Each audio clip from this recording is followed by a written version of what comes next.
The Venture X made its debut into the premium travel credit card space back in November of 2021 and became the disruptor that no one expected. Video after video after video sang praises about the Venture X credit card. But now that that card has been on the market for a bit over a year and a half now, and Capital One has made some changes that the community hasn't necessarily liked, the question that I want to answer is whether the Venture X is still the #1 threat to the Chase Sapphire Reserve and the American Express Platinum. To find out, we're going to rank each credit card against one another in a total of 8 categories, and stick around to the end to see how your decision impacted the final results.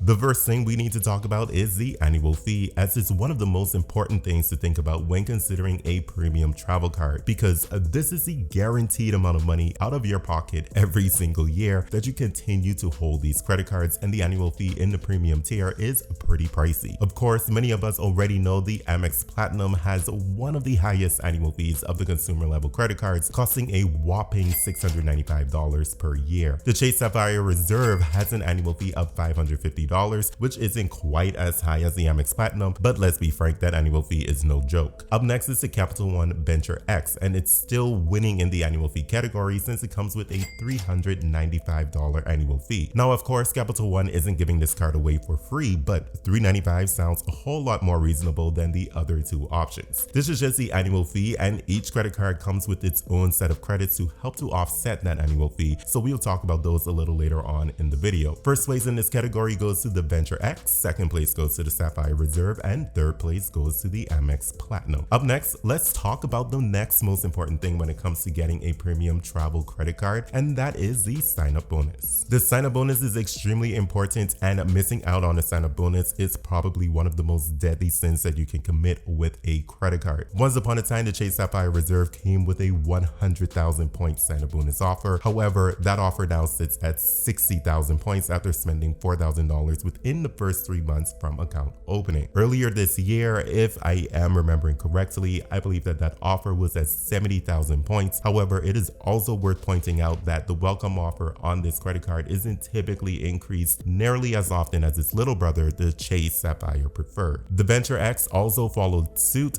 5 years later with a historic high sign-up bonus offer of 100,000 miles. However, that has since been reduced to 75,000 miles after spending $4,000 within the first 3 months. The Venture X is still a little too new to the market to see what an elevated sign-up bonus offer may be in the future. However, it is worth mentioning that the sign-up offer matches the offer of the Venture Rewards credit card, so at the very least, this offer shouldn't fall below this level, but time will tell. And finally, there's the Amex Platinum, which comes with a multitude of different welcome offers, all of which are typically ongoing at the exact same time, and ranges from 25,000 points to 125,000 points, and sometimes you can get up to 150,000 points. This will all depend on if you have a referral code or targeted invite or spam the Amex website in incognito mode. Here's a fun data point for you all. Since I've been denied for the Hilton Honors Business Credit Card, Amex will not give me a welcome offer higher than 25,000 points on their website when searching in a regular browser. So word of advice, avoid getting denied for an Amex card. So although I don't like that American Express plays games and makes you have to search for the best welcome offer, I'll still rate American Express as #1 in this category. Second place goes to the Sapphire Reserve, even though it offers 15,000 points less than the Venture X, and that's because those 60,000 ultimate reward points are worth a minimum of $900 toward travel if booked directly in the Chase Travel portal due to the 50% bonus for Sapphire Reserve cardholders. Whereas with the Venture X, those 75,000 miles are worth $750 when booking travel with Capital One. This means that the reduction of 25,000 bonus miles from the Venture X's welcome offer has caused it to slide into third place in this category. For each of these cards, I will focus on 3 ways to redeem your points to gain value. You can either redeem your points for cash back, book travel in the card's issuer's travel portal, or transfer your points or miles into a transfer partner's reward program. Let's start with the Amex Platinum. The membership reward points earned with the Amex Platinum for most versions of the Platinum card are worth 0.6 cents per point when redeemed as a statement credit. When used to book travel in Amex Travel, the points are generally worth about 1 cent per point when booking flights and approximately 0.7 cents per point when booking hotels. When transferring into transfer partners, obtaining 2 cents per point or more is definitely a achievable. Next up, the ultimate reward points earned with the Sapphire Reserve are worth 1 cent per point when redeemed as cashback or a statement credit, 1.5 cents per point when used to book travel using the Chase Travel portal, and when transferring points out to transfer partners, obtaining a value of 2 cents per point is relatively easy to achieve. And finally, with the Venture X, the miles earned are worth 0.5 cents per mile when redeemed as cashback. When redeemed to book travel through Capital One Travel, they're worth 1 cent per mile, and the transfer value is worth approximately 1.8 cents per mile. But just like the other issuers, you can obtain much more value if you put in your research. So first place in this category goes to the Sapphire Reserve, second place goes to the Amex Platinum, and third place goes to the Venture X. I like to think about the credits offered by credit cards the same way as I think of coupons, because when you think about it, most coupons you use are not going to cover the entire purchase price of an item. Instead, you'll receive an okay discount in some cases, and in other cases, it could be a drop in the bucket. And of course, there are some exceptions to this methodology. The Sapphire Reserve has somewhat revamped its offerings. It comes with a $300 annual travel credit that isn't limited to their travel portal, but can be used toward any merchant that codes as airlines, motels, hotels, car rental agencies, cruise lines, tolls for bridges, highways and parking lots, discount travel sites, and transit. The flexibility offered with this credit definitely earns brownie points, and that's really the only yearly credit available with this credit card, leaving you with an effective annual fee of $250. There are a few other credits available, which is why I said they've somewhat revamped this card, but they are not offered every single year and they aren't as flexible as credits should be. So for scoring purposes, I won't count these in, but be sure to do your research to see if they provide additional value to you. The Venture X makes this super simple with a $300 yearly travel credit, but it has to be used toward travel booked in their portal, and an anniversary point bonus of 10,000 miles, which is worth $100 toward travel. This is a total of $400 in travel value every year, with the exception of your first year, since you won't get that extra 10,000 miles until your anniversary year. Every anniversary year, you're effectively coming out ahead by $5 if you use the credits. The Amex Platinum comes with a whole bunch of credits that I'm not going to cover. Instead, I'll insert some B-roll images showing what the card has to offer, so feel free to pause the video. Basically, you can get $1,500 worth of value if you use all of the credits offered with the Amex Platinum card. However, I suspect that most people won't be able to use all of the credits, and I think assigning a value of $840 is much more realistic and attainable for those who will use this card for travel. Even with about half of the value of the credits taken away from the Platinum card, it still comes out on top by providing positive value of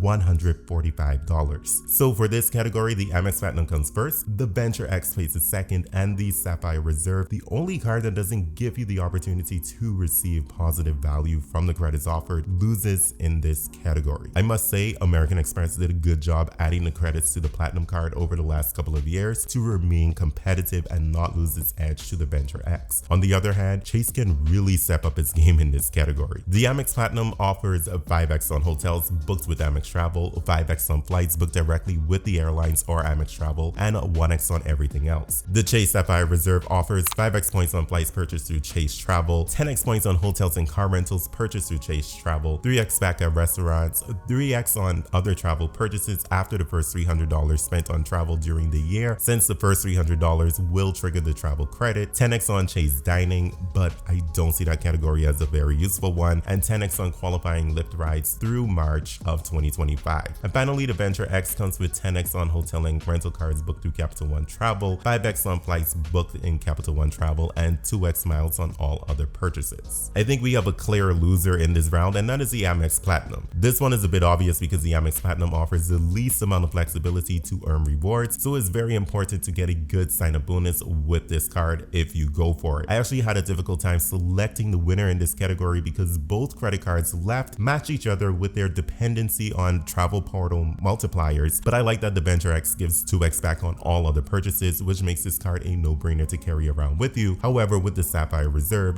3x on dining and 3x on all other travel is really competitive since this is a travel card and those multipliers suits this category of credit cards very well. Ultimately, I want to pick the Venture X due to the flexibility with 2x back on everything, but for travel-focused spending, the Sapphire Reserve shines in my eyes. For example, spending $4,000 on a cruise on the Sapphire Reserve will result in a total of 12,000 points. Plus, those points points are worth 50% more in Chase's travel portal, so it'll be the equivalent of 18,000 points. If you book the same cruise with the Venture X, you'll net 8,000 miles with no sort of bonus to take advantage of to make those miles worth even more unless you transfer them to transfer partners. So second place goes to the Venture X and first place goes to the Sapphire Reserve. All of these credit cards currently come with Priority Pass airport lounge access. However, only the Sapphire Reserve offers the option to receive a credit towards food and drinks from Priority Pass restaurants since Capital One updated its language to exclude this benefit in January of this year. However, the airport lounge benefits extend beyond Priority Pass memberships since each credit card issuer has its own network of lounges. American Express has the largest footprint with over 40 locations for Centurion lounges or Escape lounges. Then Chase currently has 2 Sapphire Lounge locations with 5 additional locations planned. And then there's Capital One that actually got a head start on Chase, believe it or not. But after a year and a half on the market and the promise of 3 locations to start, Capital One still only has 1 airport lounge open at the moment. So I think the ranking for this one is a bit obvious. First place goes to American Express, second place goes to Chase, and third place goes to Capital One. Adding authorized users to these credit cards is something that anyone with a family should take into serious consideration, especially when it comes to having sufficient slots available for your entire family to access the lounge at the same time. Priority Pass lounges typically allow you to enter with 2 guests, so if you're a family of 4 or more, this category is super important.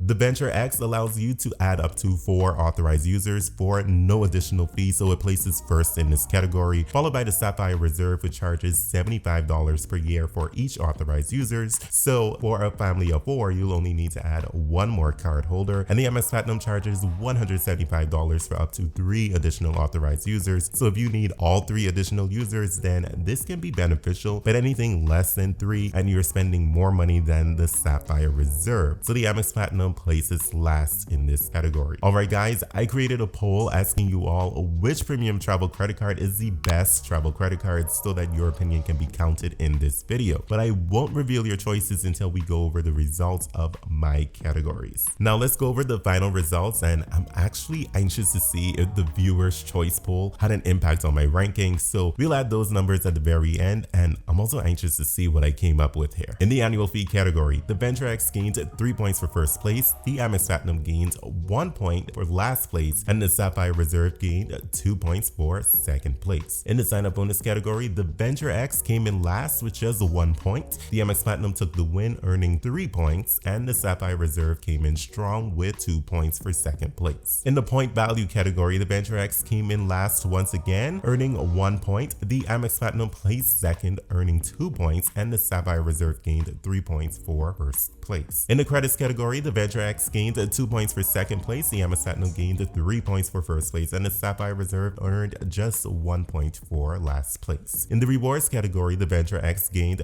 2 points for second place, the Amex Platinum gained 1 point for third place, and the Sapphire Reserve gained 3 points for first place. For airport lounge access, the Venture X gained 1 point for last place, the Amex Platinum gained 3 points for third place, and the Sapphire Reserve gained 2 points for second place. Now for the final category that was based on my own scoring, which is authorized users. The Venture X gained 3 points for first place, the Amex Platinum gained 1 point for third place, and the Sapphire Reserve gained 2 points for second place. This means that the Venture X gained a total of 13 points to place third, the Amex Platinum gained a total of 14 points to place second, and the Sapphire Reserve surprisingly gained 15 points for first place. And this is the card that I really think needs to be revamped. This goes to show that once you start taking a granular approach into the details about each credit card and compare them, the results may just be surprising. So this is a very close race, and the viewer's choice can change this ranking, so let's add in those numbers. The Venture X gains 2 additional points from the viewers for second place in this poll, the Amex Platinum gains 3 additional points for placing first, and the Sapphire Reserve gains just 1 additional point placing third. This means that the Amex Platinum takes home the win with a total of 17 points, followed by the Sapphire Reserve with a total of 16 points, and then the Venture X comes in last with a total of 15 points. If I did this comparison early last year, the Venture X would have easily beaten the Sapphire Reserve, but since the sign-up bonus is being reduced to 75,000 miles, the delay in opening new lounges, and the nerf to the Priority Pass benefit, the Venture X is slowly losing its edge, and if Capital One isn't careful, this card is going to become crushed by the competition. Now, the Capital One Venture X is still a great card, so please don't get me wrong. It can bring a lot of value to a lot of people looking for a simple premium travel credit card, but Capital One, please make the Venture X great again and bring back the threat that it posed. Now, just because the Platinum card won this competition, that doesn't mean that you should run to apply for American Express cards just yet. Be sure to watch this video next where I explain why you shouldn't get a charge card from American Express unless you can handle these 5 things. Thank you all so much for watching all the way to the end, so come on over and get your high five.